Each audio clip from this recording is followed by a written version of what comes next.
Don't leave me hanging. It's go time.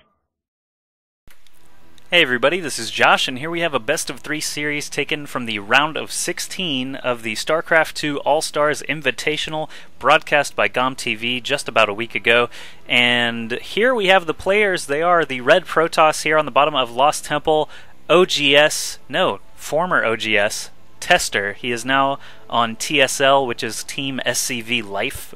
He started that team with Fruit Dealer, and I believe one of the former coaches of NBC Game Hero, whose name used to be SCV Life, as their coach. But anyway, his opponent is still in OGS. It's OGS NaDa. He's one of the best StarCraft 1, StarCraft Brood War players of all time. He is the blue Terran on the left side of the map here. They are at close flying positions. And yeah, so this StarCraft 2 All Stars Invitational has players like Fruit Dealer, Nesty, Genius, Maka, Tester, obviously, NaDa, Slayer's Boxer, Fake Boxer, just everybody's in it, and it's freaking amazing. And Blizzard just released the replays. These games were only cast in South Korea. There was no global stream or English cast by GOM TV, so I'm going to be casting as many of these replays as I possibly can. So first up, we have a nice PvT on Lost Temple. We'll see how it goes. Tester, I have not seen a lot of him since actually the beta at the King of the Beta tournament, where he got second place to EG Idra, and Idra wasn't even on EG yet at that point, I don't think. Maybe, I don't know. I don't believe he was though. But Tester has also failed to qualify for the past 2 GSLs, GSL 2 and 3, while NaDa actually had a very good showing in GSL 2 until he ran up against the other Bonjour from StarCraft 1, Boxer, and Boxer actually took him out. But those games were pretty good too. Nice TVT games in GSL 2, I believe round of 16. But anyway, here we have PvT. Tester is just doing a very standard Protoss build so far, and Cybernetics Core, of course, is the next logical step in that build. NaDa, on the other hand, going to be doing the very standard Terran build, so I like that the very standard builds are still very standard across continents. I've been seeing a lot of North American play and a lot of European play lately. I don't get to see that many South Korean games, so I'm actually excited to be casting a lot of these games and seeing what these Korean players have to show us. But NaDa doing some Marine Micro here, trying to kill off that probe. He's just a single shot away. Too bad for him. Actually, if this SCV doubled back, he would be able to kill off that probe, but he doesn't know that. NaDa actually scouted that top position first. Obviously, it's a good idea to know if your opponent is very close to you so that you know to build lots of units quickly, but he's going to soon find out that he's not at cross positions either, so close flying positions are going to be the spots for today. We'll see how NaDa reacts to that. I'm wondering if he's going to try 1 Rax Expand. It looks like his mineral count is getting pretty high, although he doesn't have much gas to spend on anything else, and looks like he is sending an SCV right now, so 1 Rax Expand probably is going to be his choice for TVP. Yes, he's almost at 400 minerals. He's in the perfect spot. There goes the command center. Interesting to see that, since we just saw Mers doing that quite a bit in that series against Damaga that I just cast, but interesting to see that Terran builds work against Zerg and Protoss, and that they work on different servers. But second gate coming now for Tester, and a robotics facility. Going to be getting probably an observer out first, then maybe a single immortal before switching to Colossus. Seems to be still a pretty standard thing to do in PvT. Single Reaper here for NaDa coming in, killing off 1 probe very quickly, and a second one. It looks like Tester doesn't have a lot of units here to actually defend against this, so might even see a 4th, 5th, or even 6th probe go down before this Reaper is actually fully chased out of there. And what is Tester doing? He's getting obliterated by a Marauder, trying to scout in there. Let's see if Tester actually saw that command center. No, he didn't, but he might have gotten a good idea since those units were out front. If he hadn't expanded, they'd probably still be up on the cliff by his ramp. So that robotics facility is going to finish. Is he going to chrono boost out an observer? Yes, he is. Right on time. This Reaper here for NaDa is just keeping track of things, watching this little gap as far as he can see, being very careful not to accidentally hop down the cliff and risk death. So that command center finish for NaDa now is becoming an orbital command. What is going on back in his main? It looks like he's just adding on lots of barracks, so he's up to 4 barracks now. Interesting stuff. He's going to be adding 2 reactors there and probably a tech lab onto this one if I had to guess. Probably wants to be getting a second gas at some point in the near future so they can get a factory and a starport, but I don't really know. Maybe he won't. Supply depots, of course, very important. Don't want to supply block yourself when you're cranking out like 50 bio units at a time. And it looks like Tester's trying to expand here to keep up with NaDa, but NaDa, of course, has this very annoying Reaper up on the cliff. He might even be able to kill off that Zealot before these sentries take him down. They do such little pathetic damage, only 6 damage there, but that Reaper is going to be heading home, it looks like, or at least up to the Xel'Naga Tower for the time being. He actually hop up on this cliff and still control this tower. Let's see if he does it. Yes, he does. No, actually, he's just going to run away. But the observer of Tester is hanging out over the natural expansion of NaDa, gaining all that valuable information, keeping an eye on that army, now moving into the base to see exactly what he's up against, and he'll see what we've already seen, these 4 barracks, 2 reactors, 2 tech labs, lots and lots of bio, being NaDa's build of choice. That robotics bay, of course, is going to be massive for Tester. Once it completes, Colossi can just melt down these lines of Marines and Marauders. Really, all he needs is a few sentries to block, get some force fields in front of these guys so that the Colossi can shoot from range, like way back here perhaps, and melt them down.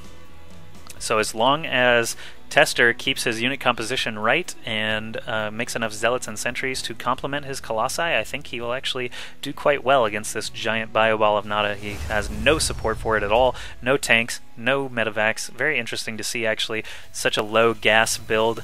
Finally adding on a second refinery. Will he go for a third or fourth? Not quite yet. Let's take a look at the worker counts so far. It's 35 SCVs against 38 probes for Tester. Income should be pretty close here, actually. Yeah, we see Tester is ahead on gas, but that's to be expected since we just saw NaDa put up his second refinery. And so yeah, NaDa's actually clearing out those destructible rocks there at the high yield, so he'll be able to take that relatively soon. Is he building the command center for it already? No, he isn't. He is getting a third gas now, though. Extended thermal lances, of course, being researched by Tester as that first Colossus is being chrono boosted out. Will not be ready by the time these units of NaDa arrive, though, so we'll see what damage he is able to do before those Colossi really get too high in numbers. The fact that these are totally unsupported, though, still bugs me a little bit. They do have concussive shells, they do have their combat shields, I believe, and they do have stim pack, so they are about as strong as they can be at this point. It looks like the Immortal is actually going to be focused down very quickly. Force field's going down, like I said earlier, to protect the Colossus and its superior range, even though he doesn't have the extended thermal lances done just yet. So NaDa trying to micro his units around these many force fields here.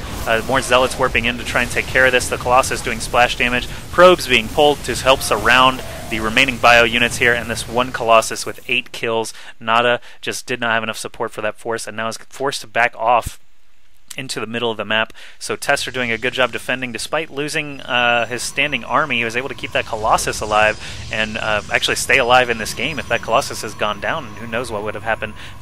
2 more gateways and a Stargate being thrown down for Tester now as a sort of response to seeing this unsupported army of NaDa. NaDa should be switching gears here as well. It looks like he is getting a factory somewhere and another barracks. Where is that factory? There it is. Soon he'll have medevacs cranking away. He might even want this 4th gas. Actually, I know he does want that 4th gas at some point if he's going to be cranking out medevacs. But 46 SCVs against 46 probes. Income should still be actually on NaDa's side right now with all these mules. Look at that. Way ahead on minerals. Still a bit behind on gas, but when your army cost is primarily minerals and a very low gas value, that's understandable. He is adding on 2 starports onto these already built reactors. I like seeing that.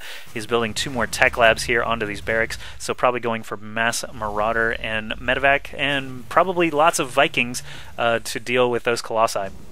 3 Colossi now on the field for Tester. More Zealots warping in now. He's going to want some more sentries as well. Those force fields are just so valuable, keeping the Colossi at their max available range. This observer has just been floating around the entire game, seeing everything that's going on. He's going to get huge information, seeing those starports tacked onto reactors, and we'll see what he chooses to do about it. He's going to continue building Colossi, which is a bit risky, but he is also now supporting them with Phoenixes, despite being supply blocked for the time being. He's warping in another pylon now. Oh man, this could actually be pretty bad if he stays blocked for too long. These pylons just now being dropped. He's sitting at 92 food, though. NaDa is way ahead with 116. That's the benefit of having these super cheap Tier 1 units and reactors, of course, being able to build lots of units at one time. 4 Vikings coming out at a single time right now out of only 2 starports. That macro advantage that Terran players have.